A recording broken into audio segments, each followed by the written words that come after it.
Welcome everyone to this episode of the Crusaders podcast. This is our end of 2020 dumpster fire episode. Joined this week by LancelotArcher, Techsnologic, and our special guest, the PSP Gamer. Guys, hello, what's happening? Hello. How are we? How's 2020 been? Wonderful. What, generally speaking, or just from a personal perspective? Just from a personal perspective, because everyone's handled this shitstorm this year. Yeah. Mine's fine. I've been to Germany. I've been to America. I got a pay rise at the end of this year. Christmas party was a couple of weeks back. Yeah. Not too bad for me. A physical Christmas party or a Zoom Christmas party? No. An actual Christmas party it was on Friday. This week, right? You had to go. Yeah, no, it was on Friday. Yeah. Yeah. I was there thinking like a week's back. I was like, I'm pretty sure you went to it this week. No, last week, this week, whatever. But yeah, Friday. Yeah. Also, we should note, at the recording of this episode, London went into the first ever Tier 4 lockdown. It was like, what is Tier 4? Quite literally means, do what I've been doing since March and don't leave your house. I've been in Tier 4 since March. You guys have to catch up. How many times this year have you left your house? And I bet you can count them on two fingers. Actually, 5 times I've left the house. Have you really? Yeah, I've actually left the house 5 times. That is it. And I'm not counting like walking out to my garden or going into like my freezer that's in like my utility room in the back to grab something. I actually left the house to go elsewhere. It's been 5 times. I've literally left the house 5 times since March 2020. What have you been doing? The NHS food, thanks you. For food, I send Razor and Mum out to get food. They're like, we're getting food shop. Do you want anything? I'm like, no, not really. I just eat whatever's in the house, you know. Yeah, take the Lexus, go. Yeah, exactly. I'm at it. She was like, mum would be like, she'll go out to do something. She'll go for walks, and when you could, and then she would be like, I'm going food shopping.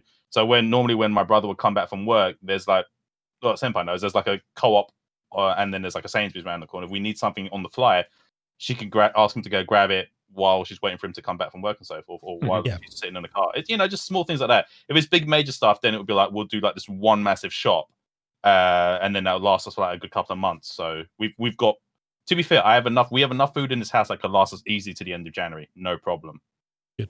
And if you've got a really sticky, Just Eats on the phone. Did somebody just say Just Eat? Yeah. I need to want some food. I did order a curry last night. It was very nice. I've got my I got the Rona about 3 weeks ago, and my sense of taste and smell came back this week. So we celebrated with a very, very nice lamb boona. I thought you were going to go something big, small, traveling. No. I'm okay. So in order to sort of like keep my basically my tongue working, I've been eating a lot of spicy food. Yeah. Because I may not be able to taste it, but I can feel it, if that makes sense. Mm-hmm. And I thought, okay, I want to have something that's not spicy now, just to kind of like give my guts a bit of a break, because as much as I love spicy food, if it gets a bit too much, then it gets a bit painful. Your butthole feels it. Yeah, a little bit. It's a bit of a ring of fire. So I thought, okay, we'll get a curry. I won't have anything too sort of intense. Crazy. So I thought, okay, nice little lamb boona, and I could actually taste it, and it was glorious. And we've treated ourselves to a couple of beers and a bottle of wine today. So yeah. How is the other half? I know obviously you said that he's arm. So he broke his arm a month ago, falling over the wall in the front garden, which is hilarious. We're laughing about it now. It's okay. We're laughing about it now. We weren't at the time. When he went into A&E, it is now standard practice for them to swab test everyone. So he's had his x-rays and everything like that, and he's been sent home. He said, okay, we'll give you a call when we're ready for you to come in for an operation. We'll book you in and everything like that. They finally call him 3 days later. He looks at his phone. Oh, okay, excellent. This is great. I'm going to get my operation and everything like that. No, it was them phoning to say that he tested positive. Oh shit! Yeah. So right, okay. There's a walk-in testing center at the end of our road. So like, right, I'm straight up there. I'm sticking things down my throat, up my nose, and everything like that. But I had to take his mother-in-law with us as well. My mother-in-law, his mother, with us because we've been in the same bubble. because she's very elderly and on her own. So we've been looking after her, but she'd been around to see him after he'd come back from A&E. So we're like, okay, shit, if we've given your 80-year-old mother this, I will never forgive ourselves. Luckily, she was fine. She's in the clear, but I had got it. And I didn't. It was about two or 3 days later after I'd had the actual result come through that I started to show symptoms. I still get very breathless, so I'm after all of this explanation, I may quieten down a little bit because talking and moving around, it does kind of take it out on me a little bit. But yeah, other than that, Christmas is going to be fine because I can taste the turkey that I'm not going to have because we're in tier 4. So yeah, it was just the perfect end to 2020. Well, technically it's not over yet, so I wouldn't quite go there. The end. I'm done with this year. My end. There are 11 days left. Don't jinx it. Yeah, exactly. But yeah, Tex, what about yourself, dude? Anything been happening for you? No, as I say, start of the year, for my birthday, I went over to Germany to see a couple of friends, stayed with them for a few days, and then in March went over to America. And to the podcast, I might as well just give them a shout out. So yeah, I went to go and see Yachio and Waterfug, so went to go and see them, stay with them for a few days. March, literally just before America went into travel lockdown, I made my way back. It was literally 2 days later. America went into travel lockdown, no one in or out. Yep. I was so lucky to get it at that time because otherwise talking about it as well. I was going to be stuck there for weeks. Yep. Which obviously normally wouldn't have been too much of a problem anyway, because obviously I was staying with friends anyway. And my workplace does have an office over in America, but it's a good couple thousand miles away from where I was staying. And obviously I didn't have my laptop, I didn't have a computer or anything else. I'd have literally had to have tried to work my way over to that office in a good 4 or 5 states over just to try and work. But that would have been my only option to carry on working. But no, I made it back, luckily. Didn't catch anything, still haven't caught anything despite being in tier 3 ever since they brought in the tiers. And I've been doing my shopping, I've been going to work and everything, and luckily just haven't actually caught anything as of yet, so not been too bad. Good thing though. It's a good thing though. The scary thing is that you could have had it and not known it. Well, that's the thing. A couple been carrier, yeah, 2 or 3 months back, I did have quite a serious cough, but it was never anything chesty. It was all in my throat. I never lost my sense of smell, never lost my sense of taste. So I don't think I actually had it, but I may have done, but just very mild symptoms because everyone else had it in the house as well. So I don't know. That's the thing. I've known people who have had it, they've tested positive, but they've been fine. 100%. They have not felt a thing. They cruised through it. The first sort of couple of days that I actually showed symptoms were hell. And then I started going, started getting better. Alex ended up with COVID pneumonia. So after they'd been into hospital to have his arm fixed eventually, they kept him in for a further 4 days because of his COVID. They had to put him on oxygen as soon as he got there because he developed pneumonia from it. Wow. Mm. And I smoked for 20 years and I had it for about a week. You mean the actual symptoms were there for a week, you mean? Yeah. I bet Alex was pissed off at you, wasn't he? You shouldn't point fingers as to who got it, where it's so unbelievably easy to catch. We're both kind of accepting the fact that he brought it home from work because he's a high school teacher. And those snotty little super spreaders, and the fact that his school their social distancing measures are somewhat desirable. We know where it came from, so he's okay accepting the fact that he brought it home, and he's leaving me alone for only having it for a week. So he knows he caused it at least, so that's something, I suppose. Yeah. Still, it's not something you should rub in, is it? No. But it's probably something you're going to hold over him for a very long time. It's okay. Like I said, we've started laughing about it now. We're okay. Yeah. That's good. This year really hasn't been anything special. I can't say anything particularly wonderful's happened. The year started off as normal. We went to gigs as we normally do. That's kind of a thing that I do with my other half. It's our escape from reality is going to gigs and just having fun. But we had one this year. I can't actually remember that was the last on her gig I went to. birthday. That was on her birthday, and that was fantastic. And then everything started crumbling around us. And well, here we are. In terms of leaving the house, I've had to work. I was never furloughed. The shop that I work at, we basically closed when everything locked down. The shop front closed, but we continued working behind doors. So Right. the shop front was closed. No one could come in, but we were accepting repairs through the website and phone calls. And what we would do is we would offer a collect and return system where I would go and get them at a distance with a face mask on, knock on their door, take a step back, they'd leave it on the doorstep, we'd take it to the office, scrub it down before we start and take it back. And that's basically how we played things as things locked down. And as things then started to release, we started progressively going back to normal. And well, obviously, as things are going back to as they were, even up here in Scotland, we're falling into tier 4 as well, technically, if you want to call it that. We're going to be doing that all again. There's also the travel ban. I forgot about the travel ban.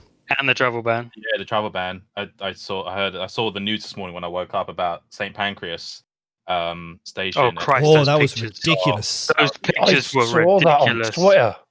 It's like, are you nuts? Seriously, you are literally. I just could not fathom those pictures. I was just like, are you insane? Every one of you. Are you on about the one that was like heading to Leeds from St Pancras last night? Yeah. Yeah. Mhm. Yeah, I Well, saw St. Pancras that. Station was absolutely ram-packed. Yeah, just Everyone people was trying to like- escape. And Yeah. in my opinion, the best thing that the government really could have done with that is not to announce a lockdown at midnight that same day, but just announce an immediate lockdown. Yeah. So that people would not travel, because at least then they wouldn't have tried to make the attempt, But it was- as thousands upon thousands of people did, to try and get back to their family. The thing with all of these announcements that our government have been making is that they have been leaked hours in advance. Yeah. So people have got wind of it before the announcement's actually been made, and they're gone, all right, let's book a last minute ticket now before it's announced, before everything is locked down, just in case they do say as of 8 p.m. tonight you can't do it. If we've already got it pre-booked, you have to honour that. But instead it came into effect, I think, from midnight or midnight 1 minute last past night. 12 or something like that. Yeah. last night. Yeah, 12:01, or technically this morning, how you Well, want to view it. for us, it comes in on Boxing Day. But Oh, is it? we're allowed Christmas Day and Boxing Day. Everything kicks in. Did they say something about Christmas Day? Like, I'm pretty sure they said something about. Yeah, we're allowed Christmas Day. We're allowed Christmas Day is mix like the just for only- Christmas Day. That's it. Yeah. No overnights, just Christmas Day and then Boxing Day. Yeah. It locks down. Yeah, I mean, to be fair, I'm honestly surprised it hadn't gone to that point already. But then I think from what we heard, that mutant strain of the COVID had released, and people have been now freaking out because it's even more deadlier than the original version. It's not that it's deadlier; it's that it's more much more. transmissible. It's much more contagious. 70% much more more contagious. Yes. From what I saw, it was like more potent. Yeah. 70% more potent than the original ones. What I It's just read on transferability. Yeah, it's just the transmission. There's no evidence to suggest it's any worse. Oh, So it's being just 2 meters apart is could no longer be Safe. Viable. helpful. Yeah. Yeah. Well, I know who I'm poking with a stick if they come near me. Get away. I Three know where you meters- live, 3 meters motherfucker. Yeah, you need a 3-meter stick. Well, to be fair, I have a very long Kodachi sword. That's at least 2.5 Just go and buy a meters. javelin. Yeah, I mean, I do. Know your role. See the length of my car? I'll run you over with it. Stay that distance. But yeah, I mean, but outside of that, I mean, outside of 2020 being literally the year of COVID, what has everyone been doing to just Gaming, stay streaming, I mean, Positives. gaming. Yeah, Positives. what have been the positives of 2020? I mean, there's probably a lot considering, but for most of us, I think it's been gaming, considering we're all like huge gamers. Gamers have been the main thing. Myself, it's been streaming. Has been my two main things. It's just been the things that have kept me going through all of this year, actually. And just the thought of like being able to. I mean, there are a lot of things that came out that I was really happy with, like because I'm a huge anime fan. There was some great anime shows that popped up, some great manhwas and mangas that I got to catch up on, which I was really happy about. And then there've just been some films that I've managed to watch and TV series, I might add, that have really blown me Hmm. away. Now, obviously, no spoilers at the recording of this, but Mandalorian season 2 had finished. I'm not going to go into details, but all I can say is, oh my god, that was a great series. Like season 2 completely outdid season 1, and it's one of those things where I just was not expecting a TV show on Star Wars to do significantly better than the last 3 freaking movies. You know, 7, 8, 9 were part of trash, and yet this TV show, which is 16 episodes long, has done better than 3 friggin' movies. They hit something right, didn't they? When they made the first one, I don't know if it was the marketing or Baby Yoda or whatever it was, but it's captivated everyone. It is absolutely one. I think it's because of how the 3 movies went, like 7, 8, 9, how they were portrayed and how they were done. A lot of people were like, what is this? Like, what is this trying to do? And then you look at Mando, and for a little while, I honestly had no idea where the Mandalorian storyline fit in the timeline for I was gonna say Star Trek just then, for Star Wars. I was watching Star Trek earlier, that's why. Yeah. Come at me, bro. I was quite literally trying to figure out where the Mandalorian storyline took place in the timeline for Star Wars. And then it wasn't until at the end of this season that I finally went, oh, so that's where it takes place. There probably were hints, but obviously they referenced Attack of the Clones, the cartoon CG show, that one, the animated one. They referenced that a lot. There's a couple of episodes where they bring characters from that show into the series. I'm not going to spoil who's in it, but I think if you've seen Twitter over the last month, there's been huge spoilers, and I think was it last week or the week before?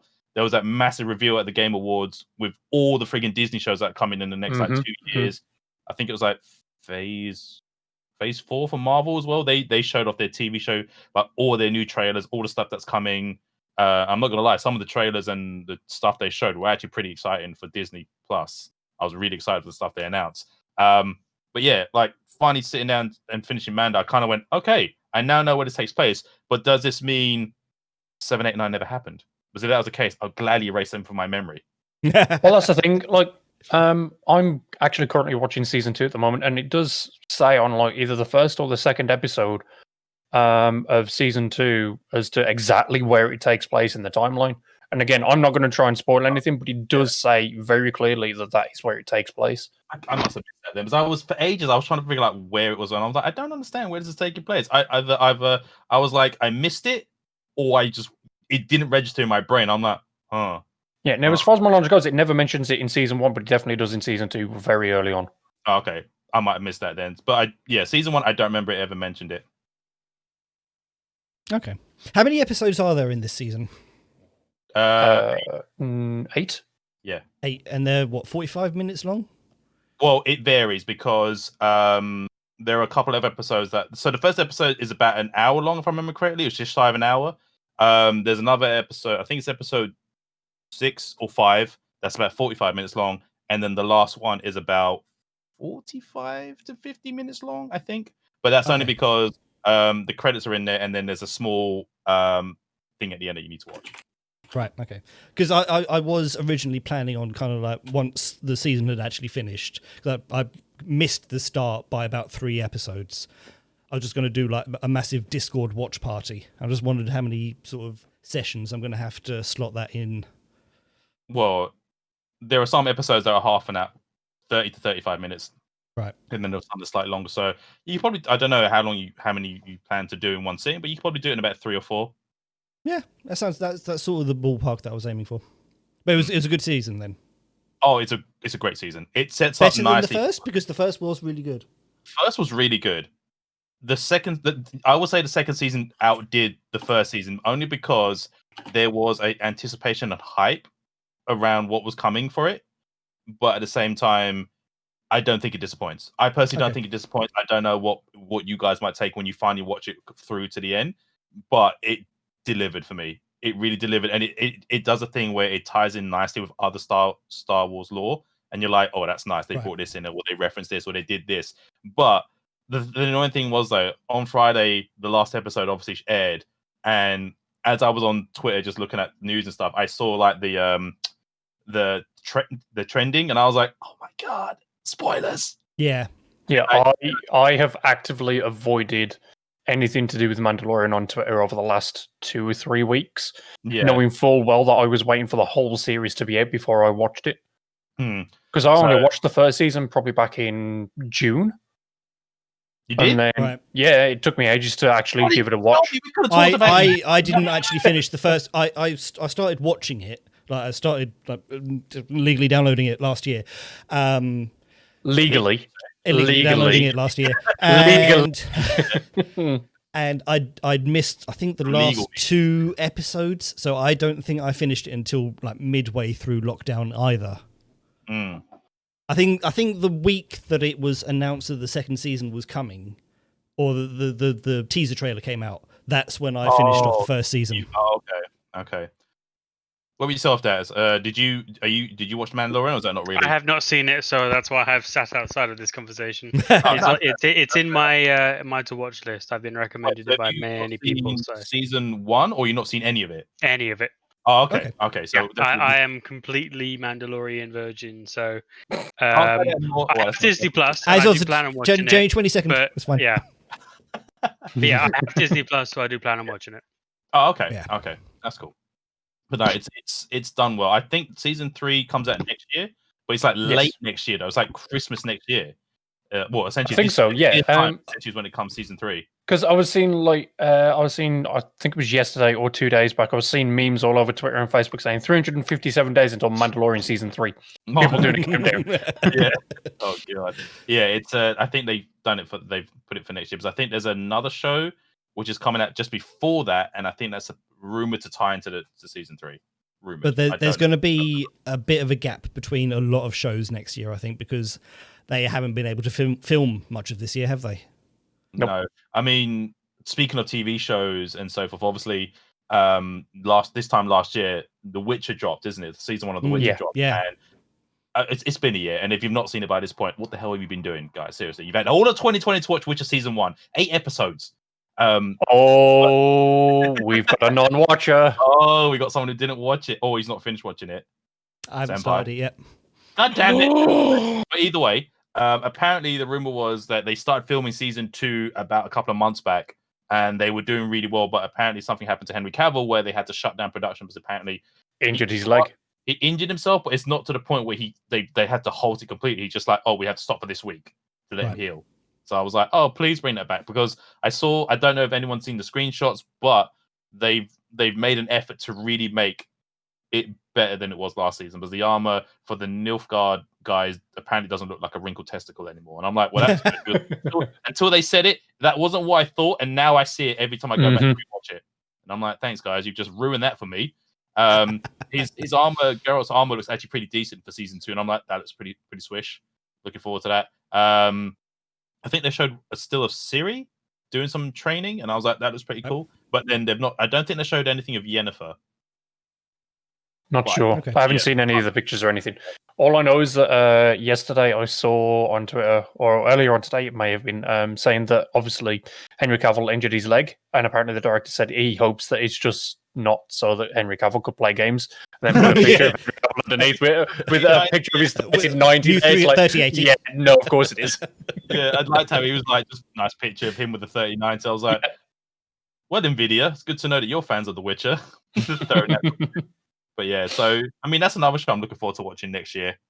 That's good. That's going to be interesting to see how that goes. But anything else people have watched, or I did binge watch it. I think the last 2 months, 3 months, I've binge watched a load of shows just because I was just kind of like, I'm in the mood to watch these. So I kind of sat down to watch Band of Brothers again, because I remember when that first came out and I really enjoyed Band of Brothers. And I was like, I fancy watching that. So I went on to Amazon and it was like, pay £20 to watch the entire thing. And I was like, no. Went on to Sky and it was like, watch it for free. Thank you. Yes. Free with adverts. Yeah, exactly. With that, I'll fast forward them. So I was like, 10 episodes of that, each about just under an hour long. But it was good rewatching that again, actually. It was a really, really good show. I when I was at uni when it came on, the last, I think, 3 episodes, I never got to sit down to watch properly because it was on a Sunday at the time on BBC 2 at like 10 p.m. And at that time, I was always making my way back from London. So I would always be like coming back from London to go up to uni. And and I always left the house late, so we got back about 10 or just after. So when I got into the dorm and I was like, turn on the telly, it was like, oh, I've missed half of this. So I'd watch the last half and be like, I have no idea what happened or what's going on type situation. But yeah, I really enjoyed that. And then I switched over to watch some shows on Netflix. And the one I watched just recently, just finished watching, was one called King's Avatar, which was a Chinese live adaptation drama of an anime, which is based on what do you call it? It's not it's a web novel, a Chinese web novel about Chinese esports, which is absolutely fantastic. Considering we're all in the world of like gaming and so forth, this is essentially a game they called Glory, where it's like World of Warcraft meets League of Legends with a Shroud like style character who knows everything about the game. Right. And it's fantastic to watch because the guy is so OP. But at the same time, where the web novel has finished, the anime has taken a little bit longer than I would have liked for it to get where it is. But the live action that they did, which is based on it, did a really good version of being faithful to it as they could. So it was good. But then because it's a Chinese drama, some of the CG parts they show for the game section of the story look kind of like, oh god. That could be a bit worse. I mean, to be fair, they probably were on a tight budget. Most Chinese dramas, when they do anything involving CG or so forth, the budget is kind of a little bit strict. So sometimes you're not going to get the best quality of episodes. So you'll watch and go, ooh, I mean, that could have been a little bit better. But you grow to love it as it goes on. And for something that was like 48 episodes long, it was entertaining. I'm not going to lie. I really enjoyed it. I mean, I would recommend watching it if you want to look at a show that faithfully shows off what esports is like in the current state of the world we're in. Like that, like if you were to see what an esport player had to go through, this is kind of a faithful representation of it. I might have a look at that. Yeah. That was on Netflix, did you say? Yeah, it's on Netflix. It's called The King's Avatar. Yeah, it's not bad. My membership, I renewed my Netflix membership a couple of weeks ago, or no, probably about a month ago now, actually, just because the new series of The Crown had come out and we wanted to watch that. So I ended up. How many series is that on? Is that 4 now? Yes. For some reason, I was like, that's relatively new still, right? Because I remember hearing it only came out like a couple of years ago, and I was like, there's no way it's on season 4. I think it started in 2016. Really? We didn't start watching it until this year. We did a massive binge of the first 3 series. Maybe it did come out then. Maybe it has been a 3 while. seasons. I remember for me, it still seems like a relatively newish show.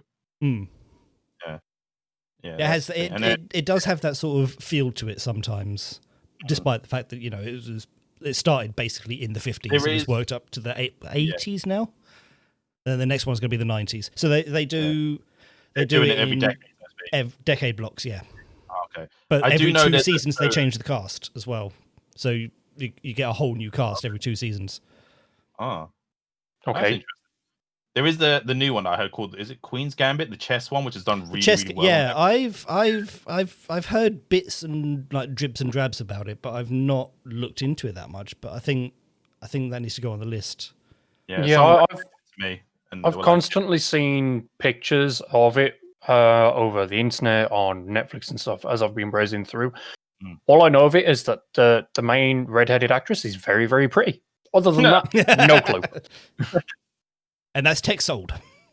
Maybe. And that's on the list. To be fair, it is. What about you, Tex? So you've anything this year? Movie, film, TV, anime, book? Anything that's kept you? Well, as you know, as we was talking about earlier off recording and stuff, I've started watching Supernatural with Mittens over the last few days. Catch up, bro. Season 15 already. Look, we're fucking trying, all right?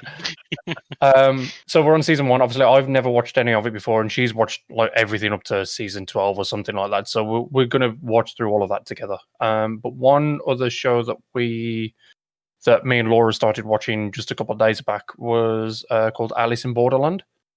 Oh, that's new on Netflix. Yeah. It's a new Japanese show based on a manga, whereby a group of people get, or at least I believe so far, get teleported into maybe an alternate universe where everyone is disappeared, but it's still Tokyo. And they have to play games with other people and survive them in order to keep a visa to stay in that world and still live. Oh, right. Okay. Otherwise, they just die. Just randomly die. Well, they get shot from a laser up in the sky. Obviously. Yeah, I don't know. Yeah, obviously. Okay. It's Duh. very, very sci-fi. It's very, very odd, but so far it's actually really enjoyable. We've only watched like 2 episodes so far, but otherwise it's actually quite interesting and quite good. Like a full season that's already No, it's a done? full season. Oh, okay. Okay. So yeah, sound we started watching interesting. that. That was the funny enough that popped up on my recommended for Netflix. It was like, hey, you might be interested in this. I'm like, Alison Boardman. I'll see you about this later.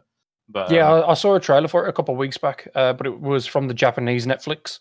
I had a look at the trailer; it looked pretty interesting, so we figured we'd give it a go, and we watched through it, or at least the first 2 episodes anyway. So, All right. interesting. and then other than Alexa, that, if you're listening, add that to my watch list. Sorry, I didn't quite catch that. other than that, the only other one that I've actually watched, or at least started to rewatch anyway, is Dad of Light on Netflix, which That's is been on my watch list for a while. It's a Japanese drama about a son and his father about a son who gets his father to play Final Fantasy 14 to try and get him to interact with other people, because apparently he just randomly ups and quits his job one day. And they used to play Final Fantasy together when the son was younger, when he was a kid.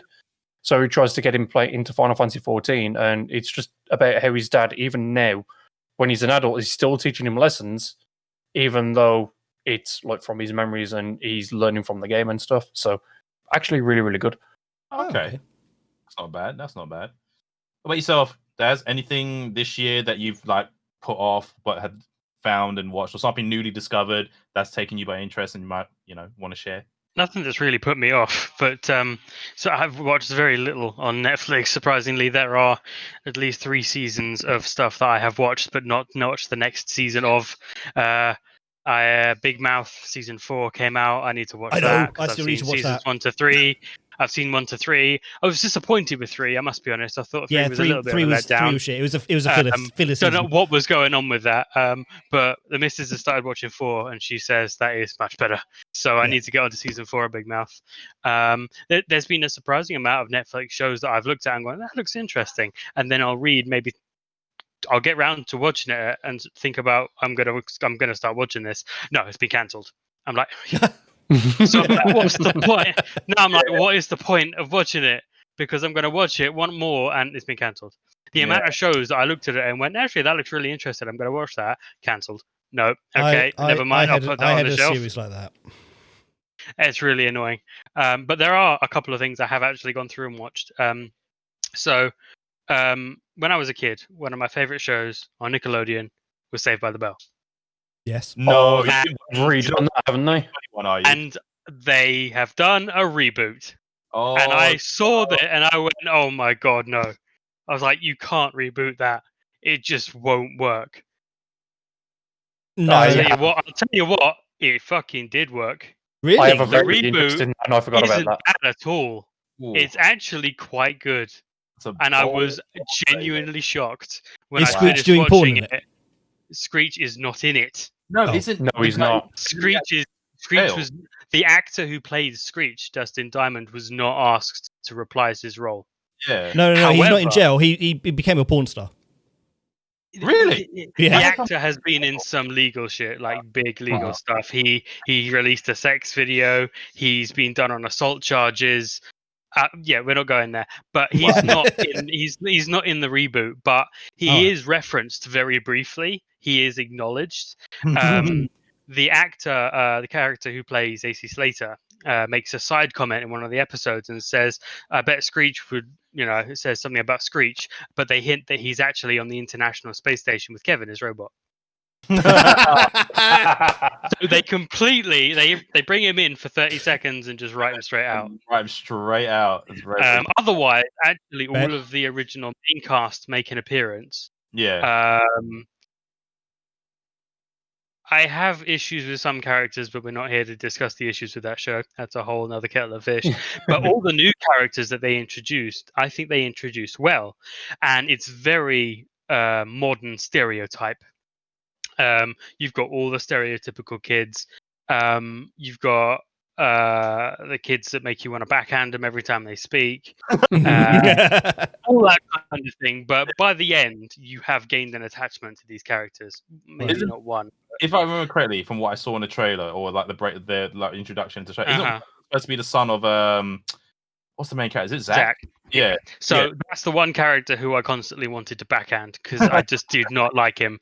He was just a complete idiot. As is Jesse's son as well. He is literally the thickhead. Like, God. could not see what's blatantly in front of him thick. But you kind of, by the end of it, you do kind of feel for him a bit, and he grows on you. But the two characters of Jesse and AC Slater are the mainstays because they now work at Bayside, so they are in every episode. Oh, okay. And to be fair, you wouldn't be able to tell that they'd never left. They play their parts wonderfully. AC Slater is the football coach, is exactly as you'd have expected, and he plays that part wonderfully.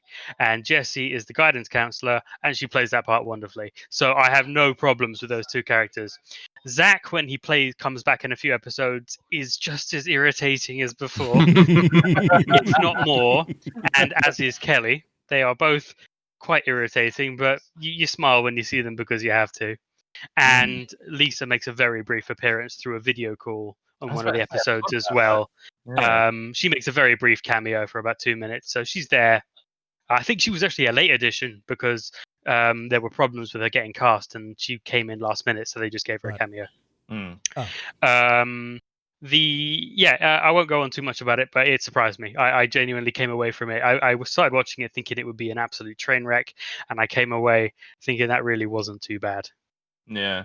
And then the other show that I haven't finished watching yet, but I've started, is the new season of Animaniacs.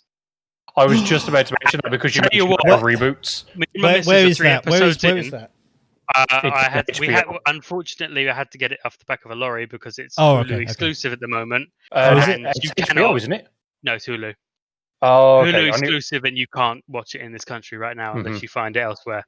Okay. So if you want where I found it, we watched the first 3 episodes and I was howling with laughter. They have nailed it, absolutely spot on. They've modernized the references wonderfully, and it's just beautiful. I did see the trailer, and the trailer sold. Had me in stitches. One of the jokes in the trailer, I was laughing for so long. I won't say it because it's very out of order, but it was so funny. Other than that, the only thing I've really been watching consistently is wrestling. I've been watching a lot of AEW. Yes, I did WWE a long time ago because they just got more and more on my nerves. I tried desperately to stick with them. I really did. I wanted to continue watching it because I like some of the wrestlers, but some of the decisions they made just made me go, "I'm done. I'm so finished with this now." Yeah. And AEW at the moment has just got something wonderful rolling. They've just got something really good I've going. had to unfollow a lot of AEW wrestlers. I only mainly followed them because they're streamers as well. But they've started spoiling Dynamite for me, and I got really, really annoyed. So I've just unfollowed all of the wrestlers. I get, they literally tweet about what has happened on Dynamite on a Wednesday night. Like, but we don't see it to Thursday. Yeah. So it's been pissing me off, so I've had to unfollow a lot of them. But they've got something great going on. I mean, their pay-per-views have been outstanding. Some of the matches have genuinely been like, wow, like amazing matches. So yeah, I'm constantly watching that. And in terms of books, I've actually recently read a couple of books as well, which is unheard of for me. I read the autobiography for the Young Bucks, who are 2 wrestlers in AEW. They released their autobiography. That was an entertaining book. I mainly watched it because I was genuinely interested. I'd heard of the Young Bucks when I was watching WWE, but they were all on the indies and stuff, so I didn't get much of a chance to actually see them. Now that they're in, quote, a major promotion, I really like their characters. So I read the book, and it was an entertaining read. The other book that I've read is Ready Player 2. Oh, okay. I heard about this. I heard this. Now, God. I love the first book. I think the first book was fantastic. I've read that book about 3 times, and I enjoy it every time. I got to see a pre-screening of the movie. I thought the movie was good. I very much got first watchers syndrome with the movie, where I watched it and thought it was the best thing ever. But the more I watched it, the more I had problems with it, and the more I picked holes in it. And it's a good film, and that's about it. Okay. Yeah. Ready It is Player not an accurate 2. film. No, it's not an accurate film, and it does ruin a few things, but that's for a whole nother, as I said. Ready Player 2 had me excited. I really wanted this to be something special, and unfortunately, it has a lot of problems. The first half of the book is good. It feeds a new idea in. I won't spoil it for anyone who hasn't read the book, but it feeds a great idea in to start with. It runs with it well, and it kind of introduces you to the prospect of the money that all these characters now have, the fame, the wealth, and how they handle it. Right. And then as soon as they introduce the villain, it nosedives because they have to squeeze all of this content into half a book. And it flounders in places. It has some moments that are quite good, and it flounders in other places. One particular challenge, quote, I'll put it like that, goes on for 4 chapters, and it's just far too much.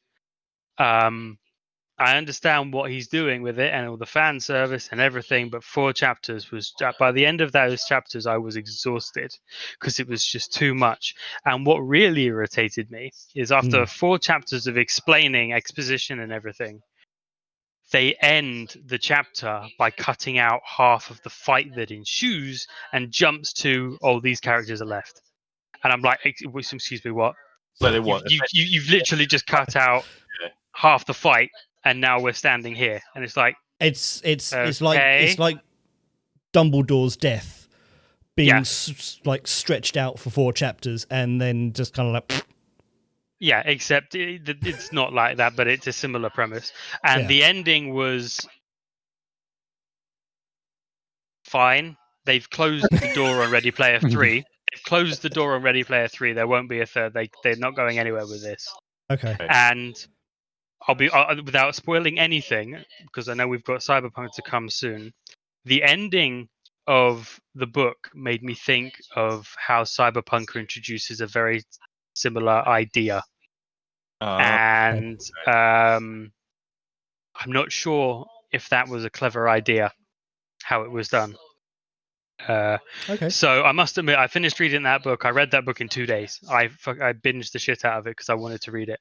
The second, I read the first third of the book one night. It took me about 2.5 hours. I'm a fairly quick reader, and I binged the second half of the book in like 4 hours the next night. I went to bed at like 2:20. I wanted to get this book finished. I was laying there determined to finish this book. I kept checking how many pages I had left. Oh, I've only got 70 pages left. I can do this. Kept reading. And by the end of it, I closed the book and I went to go to sleep, and I was like, no, I'm pissed off. I've got so many issues. I have so many problems. Thankfully, it didn't keep me from sleeping. But the next day, I must admit, I had so many thoughts in my mind of things that I just didn't agree with, didn't like. So if they make, I agree with a statement that someone on Reddit said, where I have a horrible feeling that this book has been written to be a film. Right. Okay. Oh, I think it's been written in so that it can be adapted. And it feels like that, unfortunately. It starts off strong. It introduces a really cool new idea, but it effectively does very little with it. And in the end, it feels like the actual challenge introduced is rushed. There are holes in it, and it kind of reminded me of the film where there's a romance that did not need to be there, because it doesn't make any sense as to why these particular characters end up back together. Because there's nothing in the book to indicate why they should be back together. Yeah, that's all I'll say. Disappointing. I am disappointed by that book, sadly. I'm glad I've actually spoken to somebody who's actually read it, because I was only like looking at what I was if finding you've read on, the first on reviews book, and Googles and everything like that. I would implore you to at least start reading it and see what you think.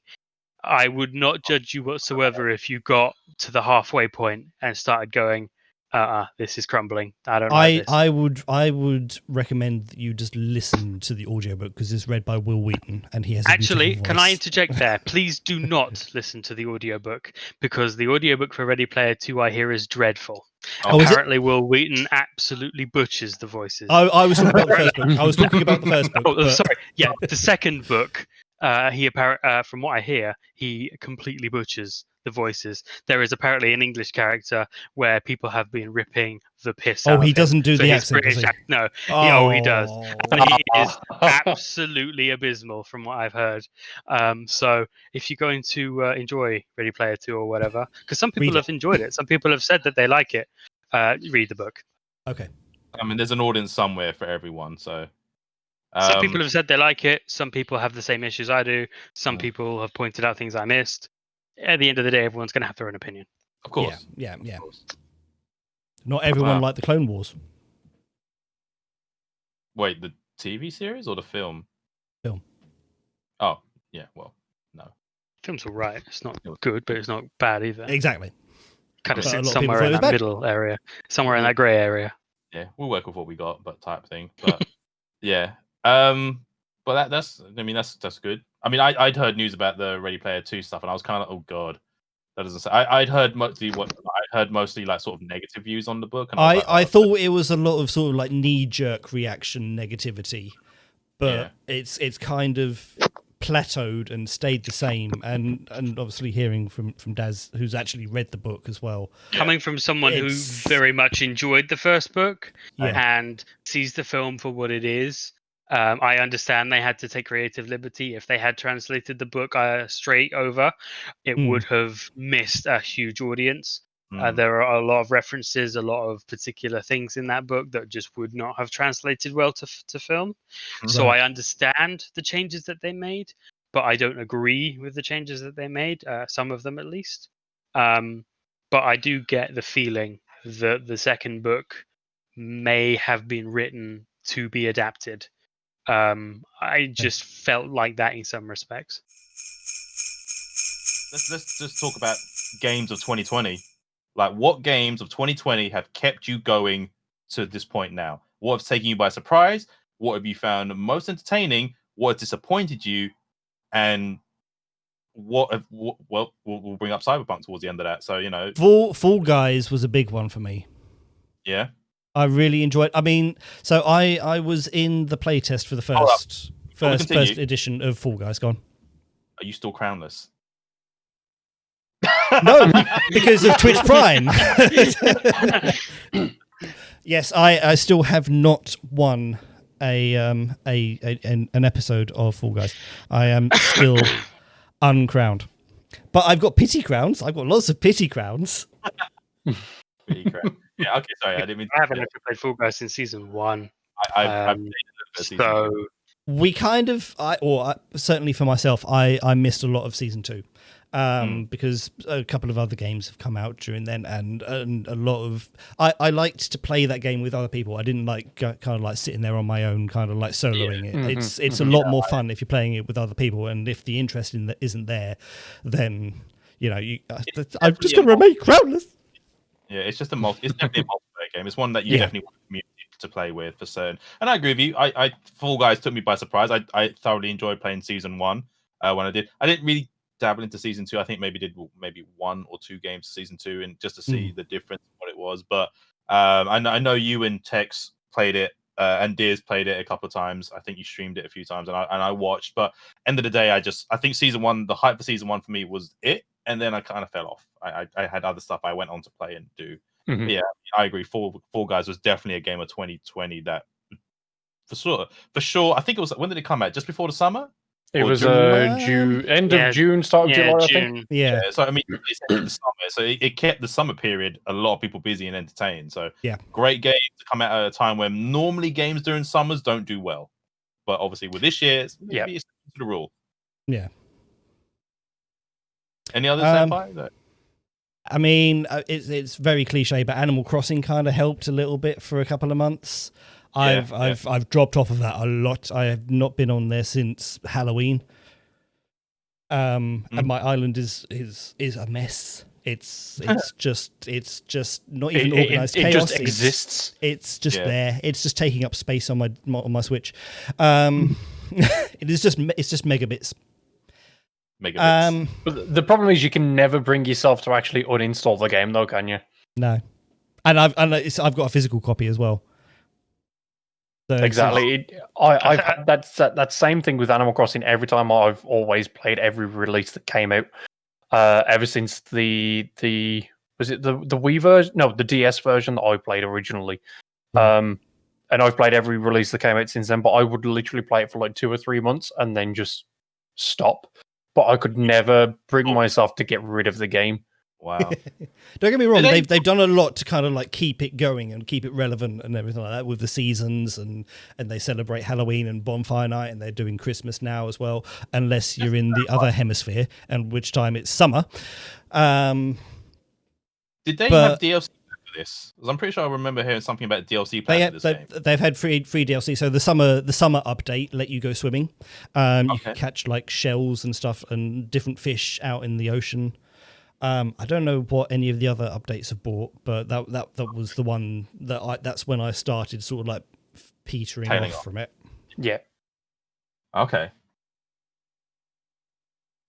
Obviously, Animal Crossing was one of the main kind of major releases for the year that had so much anticipation, even to the point where like they were due to release an Animal Crossing Switch with it. And that didn't actually get put out into the public due to COVID, understandably, until probably 4 or 5 months down the line when they could actually get the amount of production that they needed for it.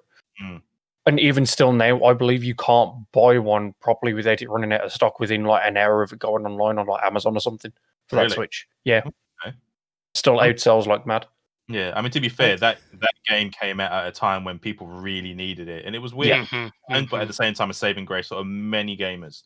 Many people who enjoyed it. So it was their getaway for a while. Yeah, it really was. It was that. What was it? The first month or 2 of COVID, and that was the game. It was near the end of March. 2 weeks just before. Yeah, it was just before lockdown in the UK fully sort of set in. I remember. I know that Diz had pre-ordered it, and he got it just before lockdown started. And I started looking into it. I was like, okay, I'll try and pick it up. I'll look on Amazon or something like that. It's been out of stock for so long. They reintroduced a pre-order for it for when it came back into stock at £75 for the physical copy. Oh, Christ! Yeah, good lord, holy crap! So I was like, okay, Amazon, I love you. Good. Sorry, Jeff, going over there. Smiths, I managed to pre-order. I had to wait for about a week and a half, but I could go and actually like collect it in the middle of lockdown. They were doing like a click and collect sort of thing in the shop front. They just had the doors open, but with a counter. Like, okay, you click and collect. Okay, what have you ordered? Okay, here's your number and whatever. And yeah, I had to wait for, I think it was about 2 weeks, but it was £25 cheaper than waiting for Amazon to finally get started. Oh, that's a lot easier. That's a lot. Yeah. Damn. I forgot how COVID has jacked up prices on a lot of things without realizing it. The C920 is still crazy. Like nearly £200. That's the thing. If what? That's the thing that makes me laugh. Right, the C920 is like. I remember you told me about that, and I even looked, and it went up to. It was something crazy. It is like £200 plus. You could spend an extra 50 and get the Logi, the 4K one, the 4K one. I think it's like 50 quid more. You could just get that, and apparently a lot of people love that camera. Like for a 4K webcam, it's an amazing webcam for the price of selling at. So I was like, you know, if the C920 is going at the absorbent price that they're selling at, you might as well just spend the extra and go for the 4K one. I'm going to see what the January sales bring. I might need to resell my C920 and buy something else. Yeah, eBay it. eBay that shit. Yeah, exactly. eBay it. Yeah. But yeah, I mean, I've kind of dipped in and out of so many games. Like Destiny's had a couple of interesting moments in it.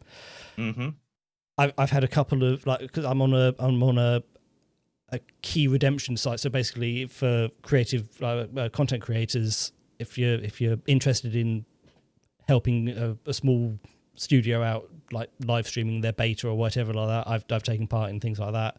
Got a couple of games out of that. Among Us never really got me.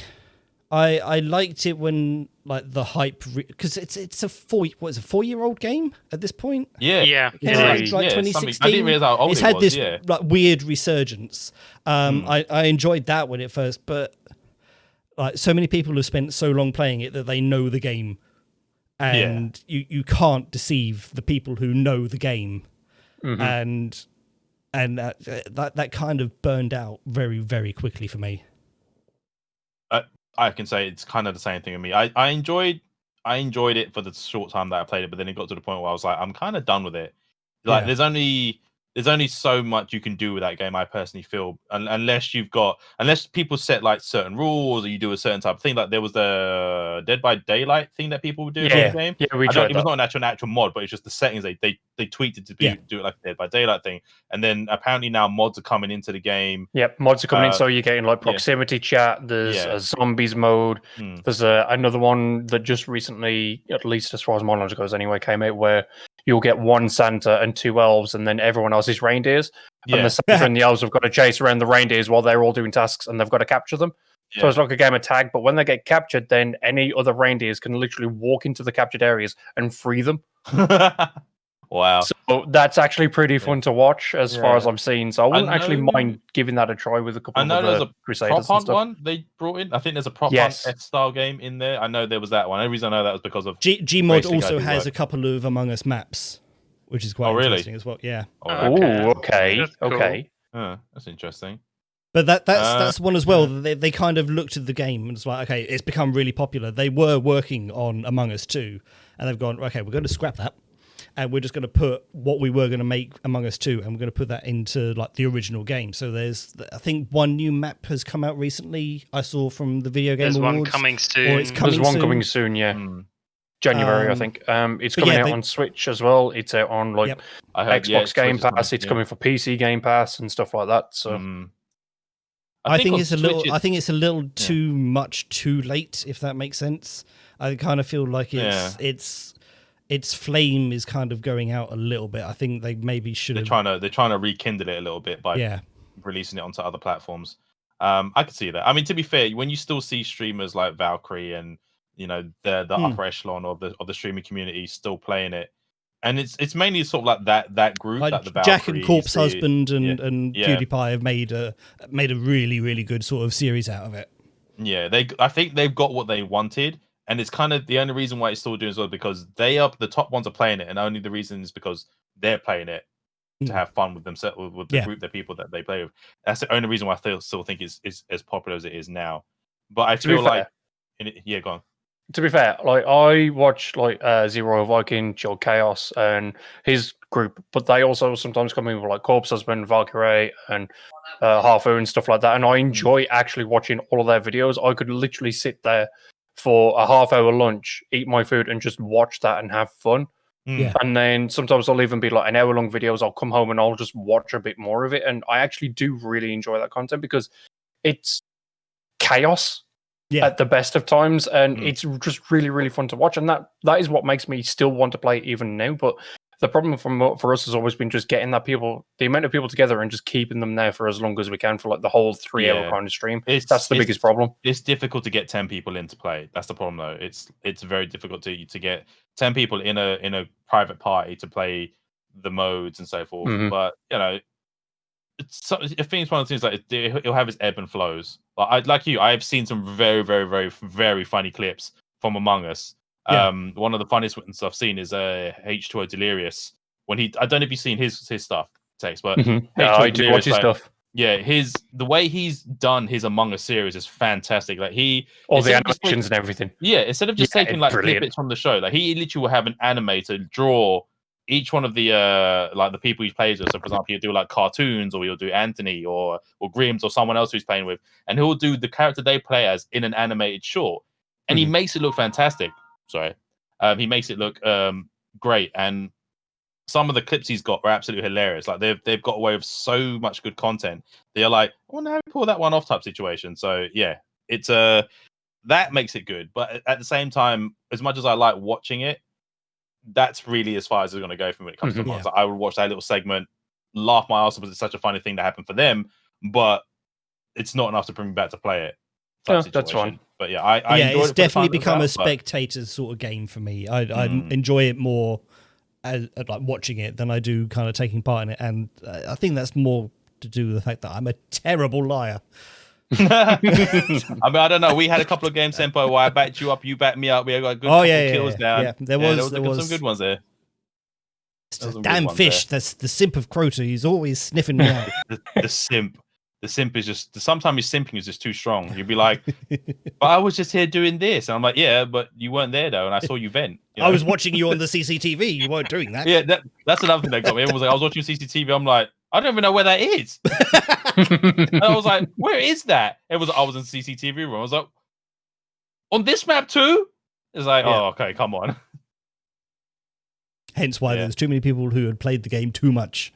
Too many tryhards. Yeah. So, Chumbas. The game of the year for PC players. Yeah, not for anyone else. Yeah. Well, as of was it 2 days ago? It was pulled from the PlayStation Store. Yes, I think before we jump into that, Lance and Tex, what have you been playing? Yeah, Tex, you go, dude. I'll do mine. Did we not do you guys? I do apologize. Sorry. No, it's all good. Don't worry, it's all right. It's all good, mate. I mean, to be fair, just to reiterate on what Senpai's been saying, like Animal Crossing kept me going for quite some time. Among Us has been keeping me going. Final Fantasy 14 has drew me back in big style. I've been absolutely loving that, playing that with Mittens and just redoing all the new content and everything. I've had moments, yeah. So I've been enjoying that. I've been constantly trying to drag Senpai back into it, but he will literally come on for a couple of hours and then stop, and then I never see him again for another 3 weeks. So I'm trying. To be honest with you, I haven't been able to afford the resubscription. So when I have the money, that's when I'm on. Is it a tenner a month? Is that what it is? 15, I think it is. No, it's 10. tenner. It's £9 a month. Oh, okay, my bad. £9, yeah. It's still a lot. $15, Yeah. but yes, £9 a month. I mean, it's still a lot to ask if you're not really committed to playing it as much. Well, that's the thing for me that I was going to mention, that Final Fantasy 14 has been keeping a lot of my time, but that is mostly because of, as I say, like I've been running 3 different characters now. I've got my main one, which I play on the UK servers, which I play with quite a few friends. That is like end game content at the moment, doing all the latest story stuff and all that lot. I've then got the character that I play with Mittens. We're currently working through the Heavensward story at the moment. We're halfway through that. Okay. And then that's over on the US servers. And then I've got a third character on that same server, which I've literally run it all the way through the Heavensward content. And then that was purely to try and get all of my crafters up to level 60 rather quickly, so I can then start making money, because we're actually trying to afford an FC house. And I've still not made that money yet, but we're trying. Near field communication? Yes. An FC house. Yes. An FC house. Sorry, I thought you said an NFC house. Yes, that's exactly what it's doing. When you want to can only get into it if you tap your phone. Good security system, though. To be I don't know. It depends. What happens if someone else's random for accidentally let them in? Like, oh, what? This door opened up to this random house. Wonder how that happened. Must have my NFC on. But no, so Final Fantasy has been keeping my my attention quite a lot. I'm just literally having a look through a couple of other games that actually released this year, and I know quite a few people got into Final Fantasy VII Remake. That was quite a big one. I have not actually finished that. I need to finish that. I played like 3 or 4 hours. Is that still episodic, or is that finished? Yes. It's episodic. It will be episodic. Yeah. The next one. I'm going to play that when it finishes. No, I'm going to play it when it releases on PC next year. I'll get it then. They have all but confirmed that, so yeah. They confirmed that. Yeah, so I'm waiting on that one. What else actually released quite early on this year? Temtem was mentioned. That was at the very, very start of the year. You've been playing Persona 5 Royal. Yes, Persona 5 released in March, I think, this year, and I've been absolutely loving that. I got that pretty quick to release. Yeah. And I'm now 80 odd hours into that, and I've streamed almost every moment of it and uploaded most of it to YouTube. I actually went to upload it a couple of days back and realized, oh shit, I only keep it for 40 days, and I've kind of ran over that for like 2 or 3 streams. So I've got 2 or 3 streams missing on my YouTube channel now. So that's a bit unfortunate, but I uploaded the rest of it. So that's all available on there. Just quickly having a look through the rest of what released this year as well. And to be fair, So go on. Ghost of Tsushima as well kept my interest for a very, very long time, and has got a lot of awards and everything else for it. It's a That very, did very good game. well last week. Yeah. Yeah, the Game Awards, and that kept my attention for quite some time. But then at the same time, other games released as I was still working through it, and I've kind of dropped off of it. I do need to pick it back up because I want to finish it. Finish it. But at the same time, as I say, Final Fantasy 14 dragged me away from a lot of games, and the main reason for that is because of that monthly subscription. Is my constant feeling is I'm paying the monthly subscription.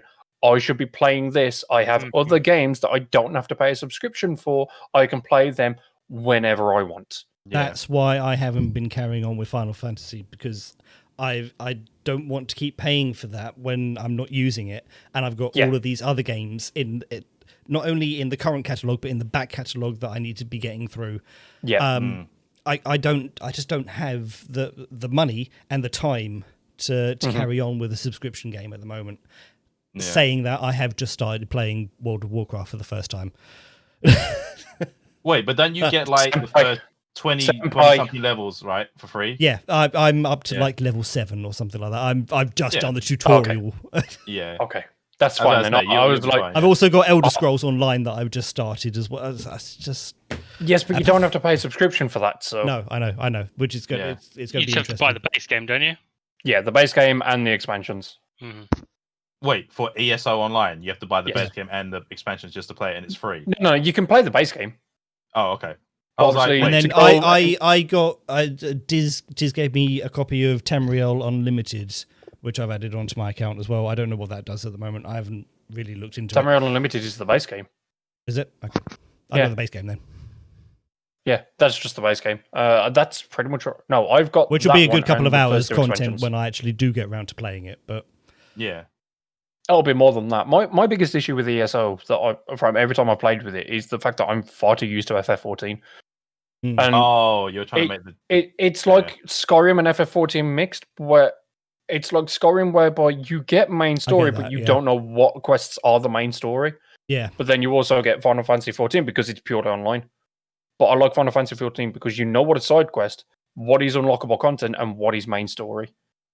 And I like that because then you can focus on just the one thing that you want, or you can focus on extra dungeons, or you can focus on just side quests or anything else, and you can easily focus on it. Whereas ESO is kind of sporadic in what you can focus on.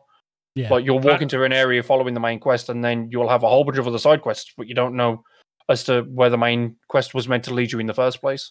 Mm. Final Fantasy is fantastic at side posting stuff. I'll give it that. It really is. And it makes it very accessible for that reason. Yeah. Oh yeah, no, exactly. Completely agree. I completely agree. What I have played of 14, I've really enjoyed. It's just the keeping up of the monthly. Exactly. That's exactly my problem. I've got it. I am subscribed to it, and I want to go. I go back to it every now and then, but I've got so many other bits on the side that it's difficult to dedicate a large amount of time to that game at the moment with everything else on the side. Yeah. Mm-hmm. Now, the last game I'm going to mention that has kept my interest for quite some time now, and I'm going to thank Squizzle and Hemorrhoids for this, is Phasmophobia. That was a good Halloween game. That was a good Halloween game. I played it for a lot longer than that, but it was thanks to them that they got me into it purely on the fact that they just wanted someone to play with, so they gifted it to me, and I have loved every minute of playing it. Yeah. That game got a lot of recognition at the Game Awards, didn't it? It did, yeah. It did, yeah. I think it got. I think it got Best Indie Game. Did it get Best Indie Game? I can't remember if it got it. I know it was on the short list. I think it was Best Startup Game. I think it got. Right. I'm pretty sure it got some award. Yeah, it probably did. I looked at Phasmophobia, and while it was entertaining for a game that was leading up to Halloween, as most of the horror games do, I felt like it was a very seasonal thing. I couldn't see people playing that like for a year straight. Like it wasn't going to be a game that tons of people will flock to watch on a regular. It would be like, oh, on the off chance it's on, I might watch someone play this, or when a Halloween thing comes around again, we need another horror game. Boom, there we go. It was entertaining from what I saw, and it seemed like if you got a good group together, it was hilarious to watch you guys like try to figure out who it was, what it was, type situation.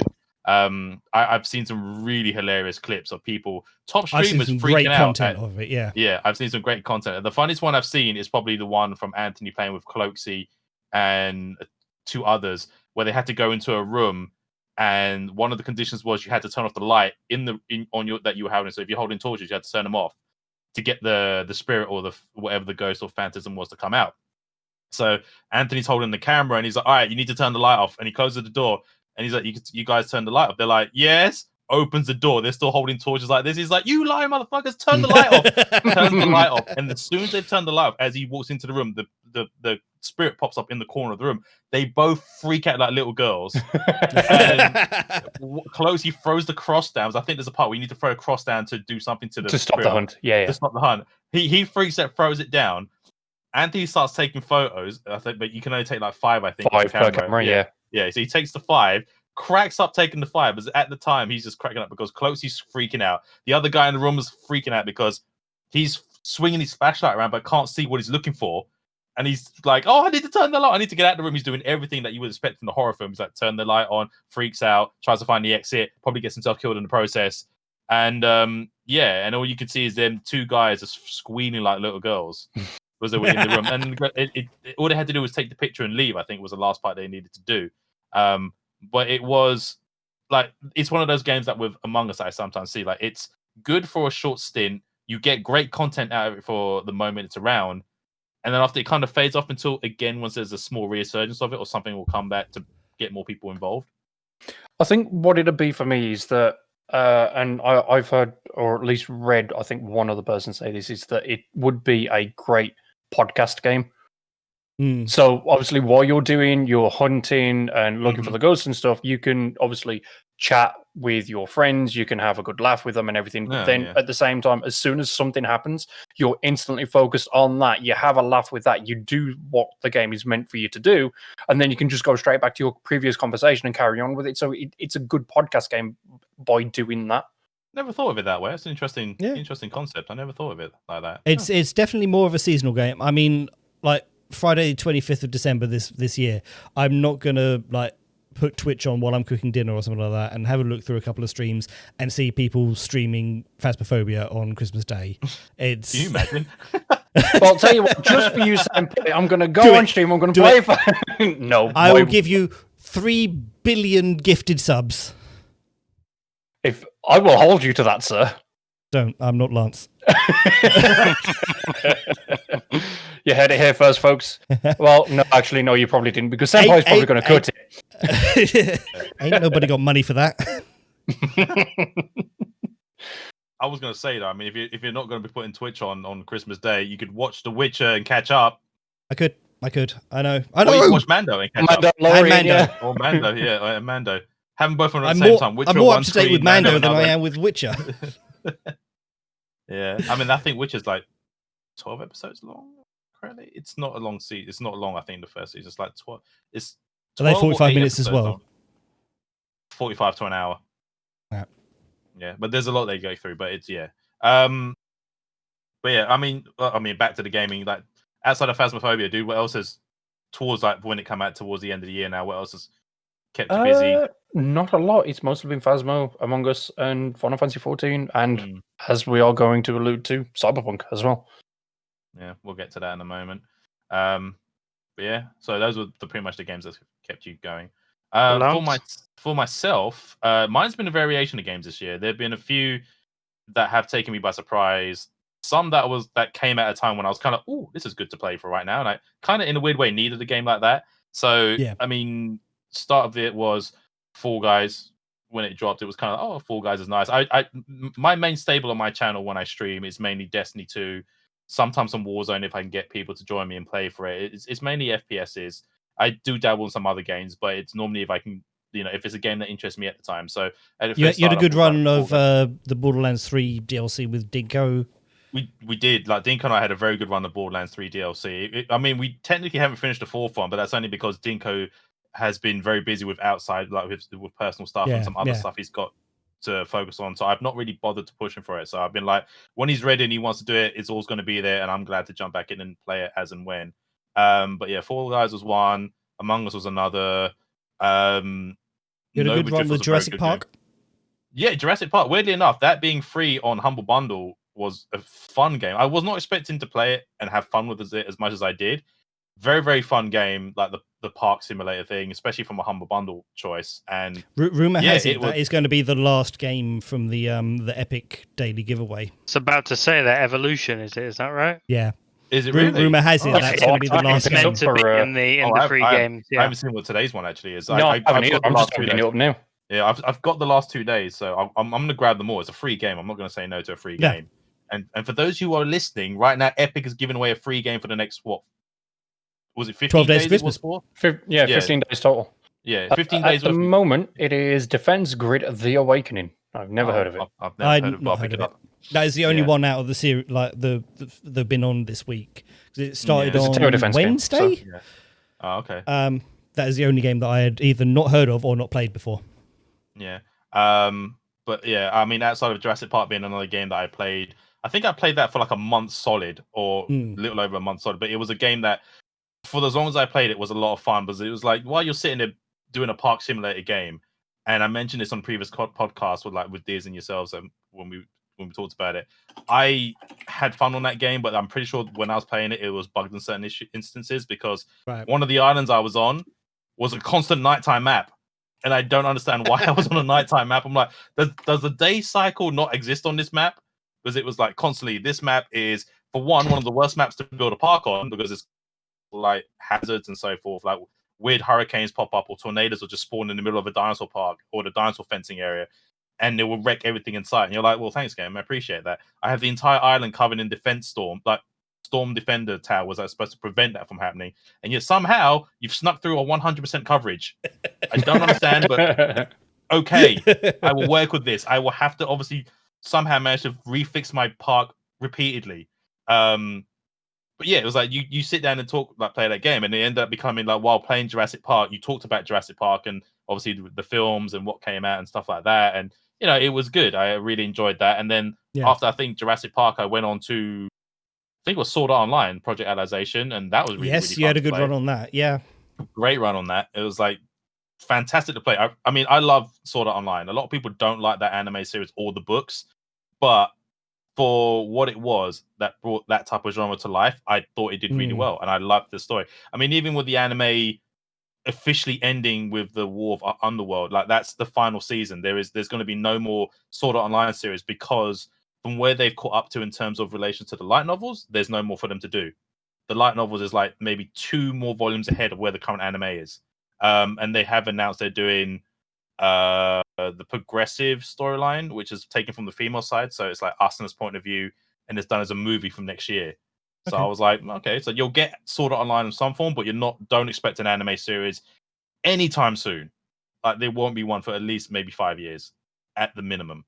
But yeah, that was a lot of fun. Had a lot of fun playing that. The game is actually quite good. Like it's in places it's a little bit strict on how you learn to play the game, because you'll go into it and they're like, all right, you need to do this, this, and this, but they don't give you sort of like a tutorial on how to really learn to play the game in that first opening sequence. You're kind of just thrown in with a level 22 character and like, here, fight the boss, and you're like, huh?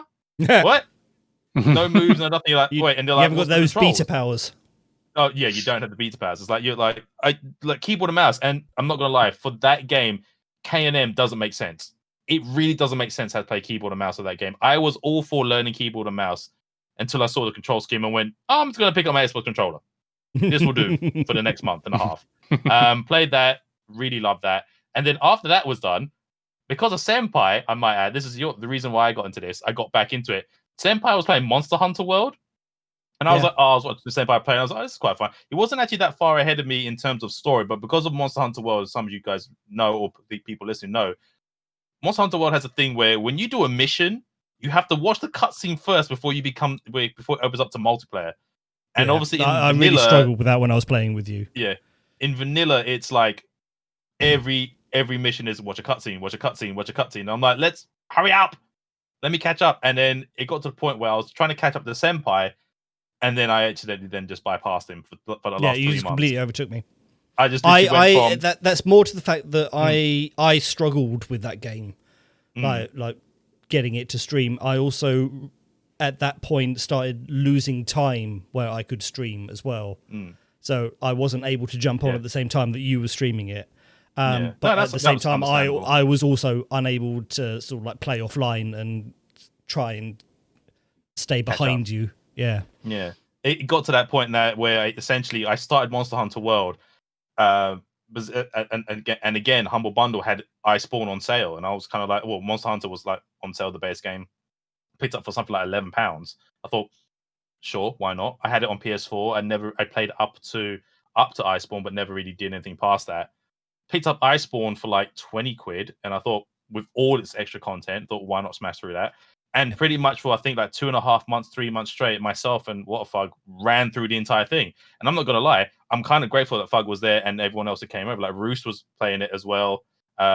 He would, like, some of the people from his community jumped on to play with me, and that was hilarious. It was like an absolute treat playing that game. At the same time, I fucking hate some of the monsters in that game. God damn, they suck. And so when I played it originally on PS4, I was a bow main. And for those of you who know Monster Hunter, there's like a variation of weapons that you can learn to play with. The bow, which is meant to be a long range weapon, is for some reason in Monster Hunter World a close range weapon. I don't understand. I had to be within 3 feet to fire a bow before it does any damage. I was like, this defeats the purpose of a bow. But then I ended up learning a new weapon on PC, and that was Charge Blade, which I then later found out, as I was learning to use it, is the most technically advanced weapon in the game. And if you master it, you've learned to use one of the best weapons in the game.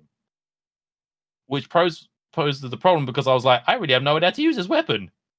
And then I learned how to use the weapon. But there was like there were shortcuts you need to learn to command to execute certain combos. You need to learn to do the super discharge, the AED, and I was like, okay, this is a problem. I don't know any of this. So you sit there and you try to learn it all, and it's fun. Then Iceborne is the one thing where the content suddenly becomes like ridiculously hard. But the first fight in Iceborne is that you fight this snowfish, and when you're in the new area, the snow covers 3/4 of the fish, so you can't see it. So I'm trying to hit the stupid fish, and I'm like, I can't see the stupid fish. He keeps fucking hiding, and he keeps doing stuff where I can't see him. And then when you do see him, he shot you up into the sky, and you're like, oh, thanks, you douche. But yeah, it's that's been a game that up until I was playing that pretty much up until the release of Beyond Light on Destiny 2, and that was kind of like the main thing I've been playing since then, like Destiny 2 Beyond Light, and then I think I've dabbled Genshin Impact as well. Like I can't not bring that up, because that game has been a pleasure to play, and at the same time infuriating when I don't get what I want from wishes. I think that's been the case for a lot of people. Like, to be fair, dude, I know you've had really, really horrendous luck on that game when it comes to wishes. Fuck the game. Yeah, there you go. I've not actually played that game in a while. That game has one of the worst drop rates I've ever seen for a gacha. And that is my biggest problem with it. I ended up putting £30 into it and got fuck all from it. I then did a couple of random one-set wishes and got Klee from it, which is a 5-star character. I don't get the drop rates. I don't fully understand them. They don't make sense to me. I've seen the percentages for them, but they just don't make sense. Yeah, and now I refuse to put any more money into it. Yeah, I've just essentially for Genshin Impact, I've just done my dailies.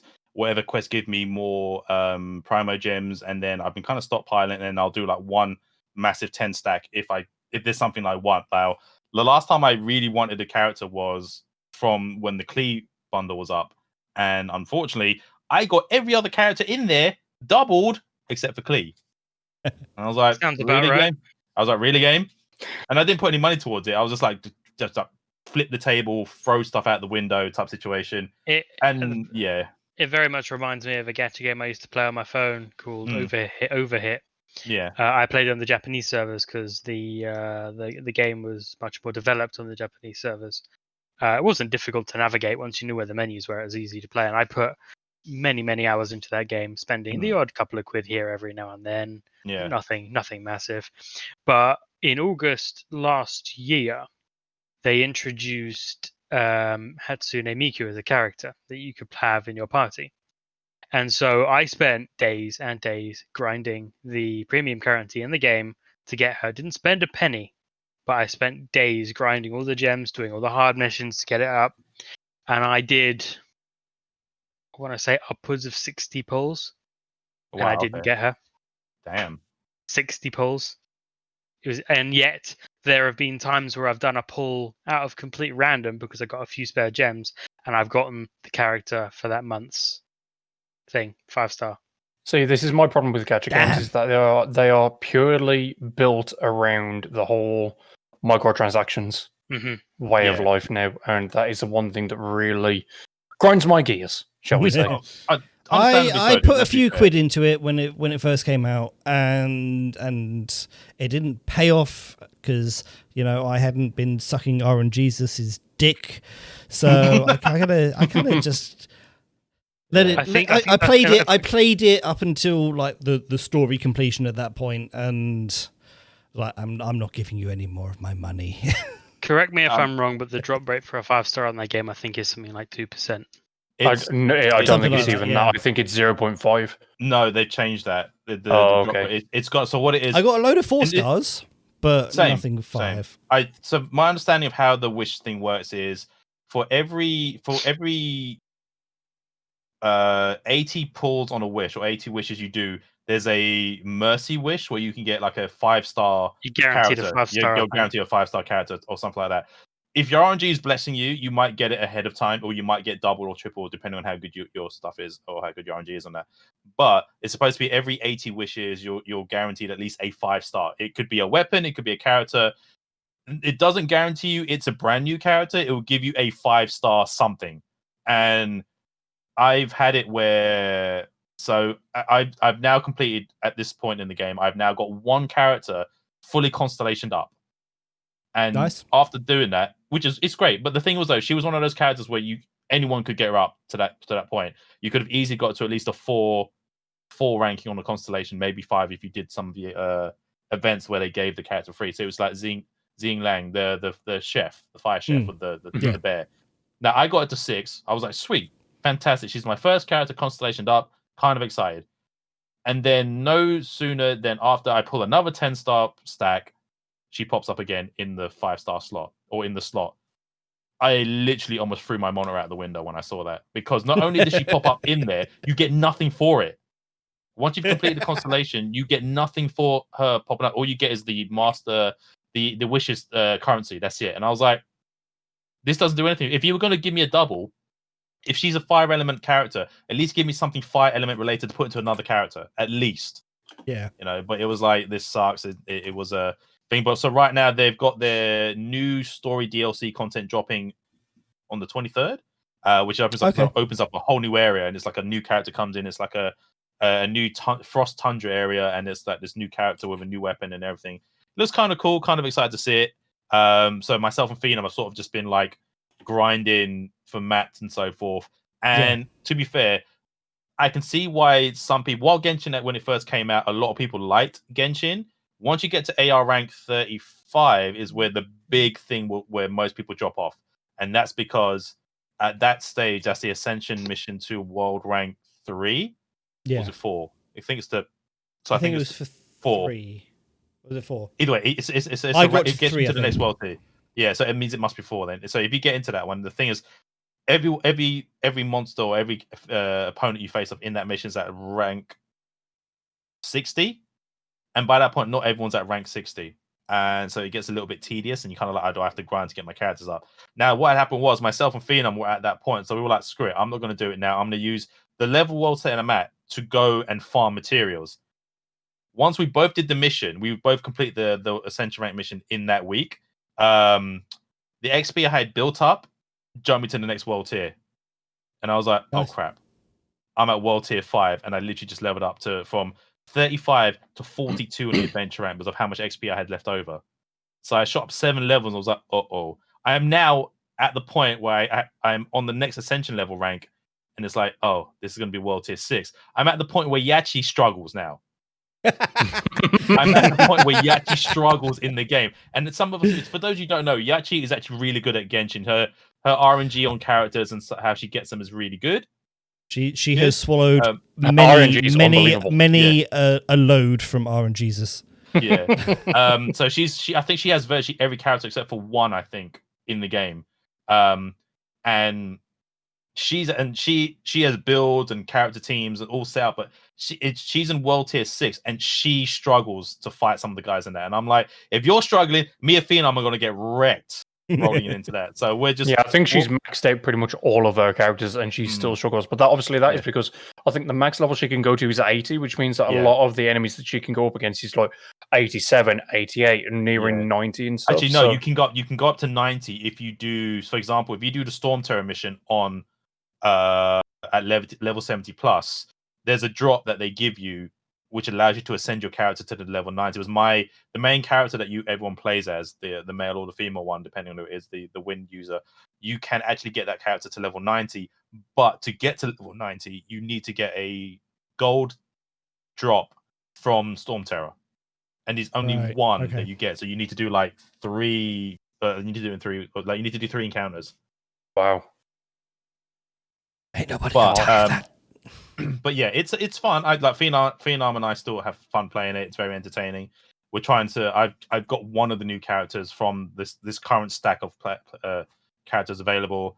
I do get some doubles, but then the problem is though there's another set of stack of wishes which they call the Wanderlust wishes, which they literally class as standard wishes. Now the worst thing about this is that the loot pool for that is huge.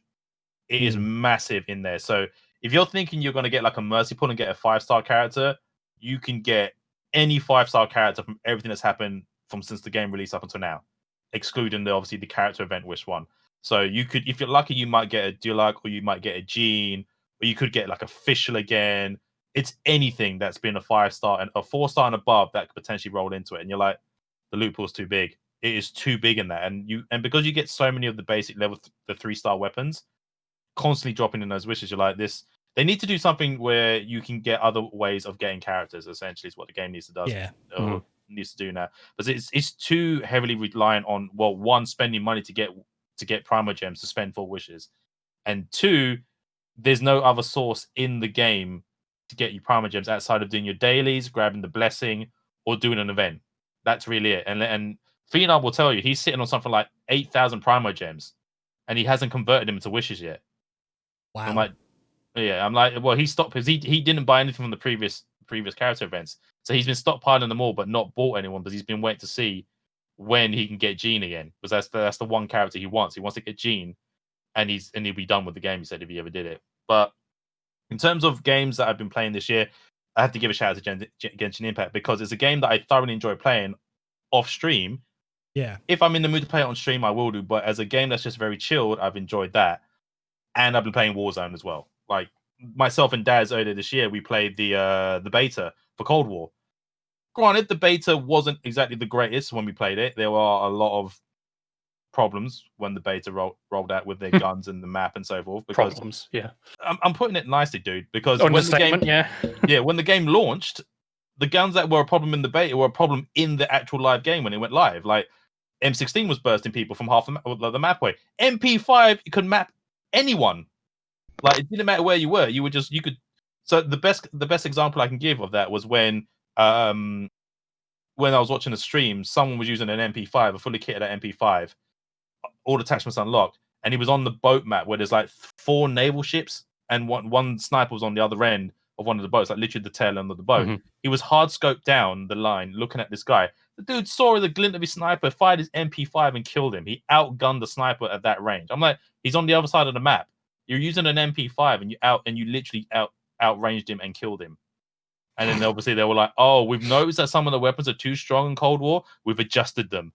And all they did was like at range, the gun will now kick up. That's all it does now. Past a certain range, the gun will now vertically pull up. I think they've done it for all the guns that in Cold War because this. God, when did they do the integration? When did Season 1 start for Warzone? Because they've just announced their Cold War Warzone Season 1 event in I think it was this week. I think so, yeah. Yeah, it was this week. Yeah. So the Cold War guns are in Warzone. So if you're playing only Warzone, you can still get a chance to use the Cold War guns, but they're now doing it as your level progression is taken from Cold War, not Modern Warfare. So if you were like level 155 in Modern Warfare, you now start at 0 because it's the Cold War game. It's a Cold War Warzone. Now there are guns in the game there, and one of the guns I've got was one of my favorite guns from the original Black Ops, which was the full auto FAMAS. And this gun, while it's still great to use, it does kick high. Like if you really hold down the trigger to shoot or the mouse button, you will see it kick. And I'm like, oh, this is bad. It's got the vertical climb, but it's manageable. But you notice it now. It's not like when you pull out the M13 or the Kilo, which are the current meta guns in the game, and you can laser someone and not see it do this. You will see the bullets go straight and like hit headshots. The FAMAS, however, will kick if you spray bullets down. It's like, you know. But that's the thing though. Like they've made it. I'm glad they've integrated the two over because it's two different companies, isn't it? So like Cold War was done by, was it Treyarch? Treyarch? Yes, the Black Ops series? Treyarch, yes. So it's like Treyarch and obviously, what was it? Infinity Ward have now got together and put both of them into Warzone to make it so that they're supporting from both sides. So, which I thought was really, really good. It's like they've never done that before, which is kind of, you know, a huge thing that they've got two different AAA companies working together on one project to make it a live service that stays around. So I've been enjoying that.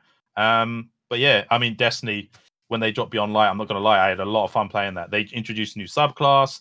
They've done a new story. The raid is fun. I'm not gonna lie. This is probably one of the few times where Destiny 2's raid where I actually was excited to run it for day one. I didn't complete on day one, and I honestly believe we could have done it. I mean, there was a lot of people that did it, but just unfortunately, my team, we just didn't complete day one. We did complete So week one. No hoodie for you this year, then. No, there's a what hoodie? You mean the jacket? Did you not get a hoodie last year? Did you not get a? No, it was the jacket. It was the jacket. Oh, a jacket. Sorry. Yeah, so within this one was if you completed within day one, if you weren't world's first, you didn't get the belt, but they gave you an emblem for completing it within the first 24 hours. The emblem's nice. It's a really nice emblem, but a lot of controversy was hit around the completion of this raid. A lot of people thought it was too easy.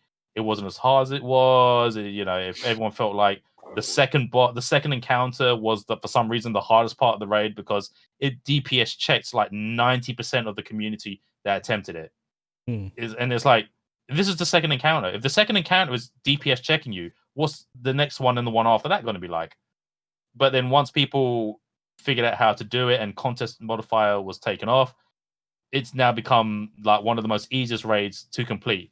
Now, a lot of people, now Glad, who is probably one of like the biggest streamers in the Destiny community, he kind of released a tweet that kind of made it controversial for a lot of people, and it spawned a lot of drama for the community. It kind of made it sound like, for those of you who did the raid day one, it made it sound like if you got the emblem in the first 24 hours, in Glad's eyes, it's a handout. Now I'm paraphrasing what he said, but it made it in to cut it down to short fight. He kind of said the raid wasn't hard enough for me. If anyone took part in it in the 24 hours, if you got the raid emblem, you got given a handout, and everyone was like, "What? Are you crazy? The raid wasn't hard. Okay, not everyone can make a career playing Destiny like you have. Not everyone can spend hours upon hours farming for the perfect rolled gear, looking for the best weapons, putting a strategy together, you know, going the way of becoming the most optimal team to run the raid. You know, no one has 2 world first clear belts under their name, which he does. He has 2 belts under his name as part of Clan Redeem. And that kicked off for like a week, and he didn't realize. And I when I read the initial tweet, I realized he worded it wrongly. I knew what he was trying to say, but he worded it very, very badly. And it wasn't until I think it was like 2 days later when he was in stream that he realized how badly he fucked up. Like he really realized how badly he fucked up. And he publicly went on to say, like, he didn't delete the tweet because, you know, and to tell him like that, if somebody tweeted that out and people were getting roasted, they would have immediately deleted the original tweet. It's kind of what happens, you know, cancel culture for 2020 took a massive elevation. And he's kind of lucky it didn't go the way it has gone for others. You know, I've seen cancel culture destroy people's communities, destroy their livelihoods. It's taken down a fair amount of people only because the way they wanted to get a point across was worded badly, and they didn't really realize, they didn't think about how they wanted to say it. And in this instance, Glad worded it wrongly. But then as soon as he realized what he said, he made a video and said, look, I didn't mean to say that what you did in the 24 hours of that raid, if you achieved it and got the raid emblem, I don't mean to take away your accomplishment. I'm really happy for the fact that you got there, you got into the raid, you did the work, you put in the effort, and you were there to compete with guys like us and everyone in there. You know, it's one of those things where day one raid days brings the Destiny community together, which is great. It's something we look forward to. We don't get a lot of end game content where the community spans together in anticipation of something new like this.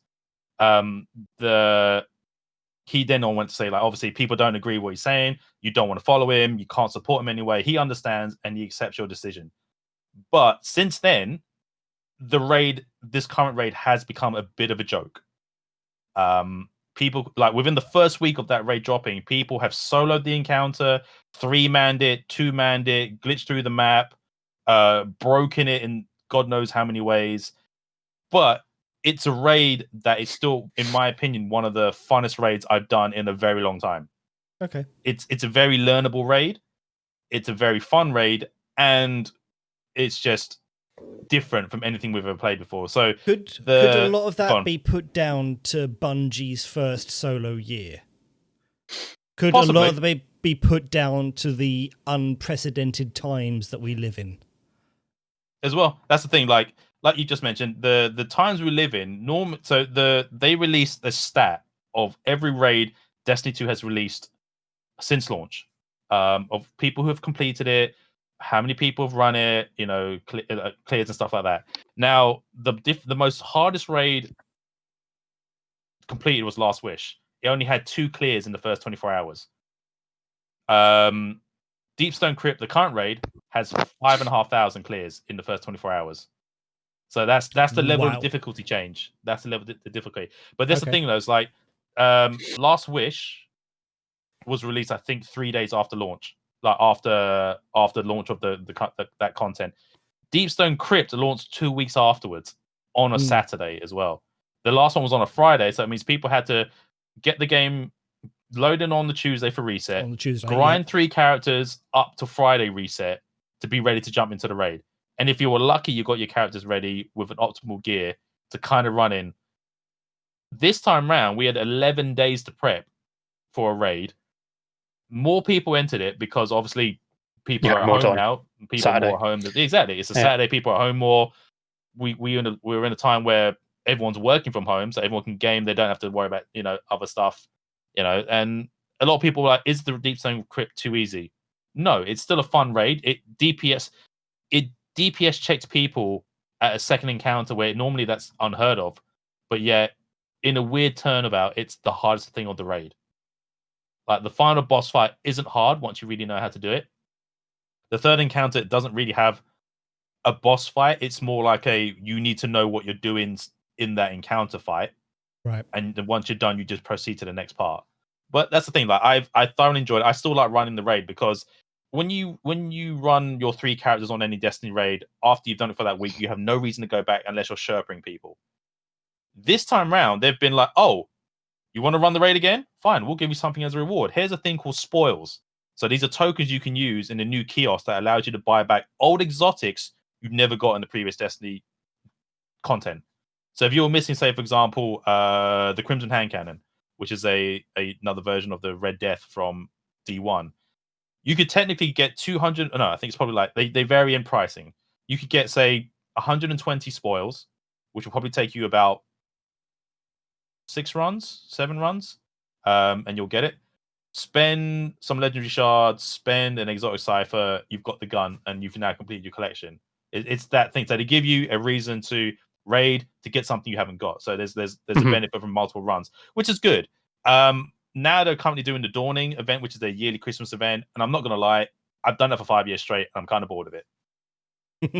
Bake cookies, go give it to Zavala, go give it to the Drifter, give it to Zer, go give it to Riven, and I'm like, I have to do the wish for Riven, really? Fly down there, give it to Riven, who's sitting at the bottom of a well, you know, and you're like, I'm okay. We're not baking cookies this year. No offense, Yeah. But that's the thing, though. Like, the Dawning's that thing where it gives Destiny players something to do with Christmas, but it gives the staff at Bungie time to take a break from Destiny in a weird way. Because obviously they'll spend the better part of a year prepping for new content, and then it's like they need time off as well. You know, they've worked hard to do this. They too deserve time off, the thing. But obviously this year has been different in any terms of gaming because of everyone's had to work from home. There's been a crunch. Obviously, like Senpai said, this is their first time producing something without the backing of a AAA studio. Anything is up in the air at that point.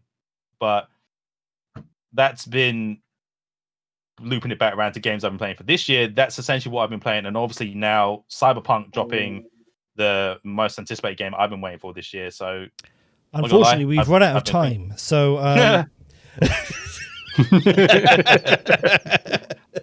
catch us next Christmas episode. yeah, when maybe it'll be back on the PS Store.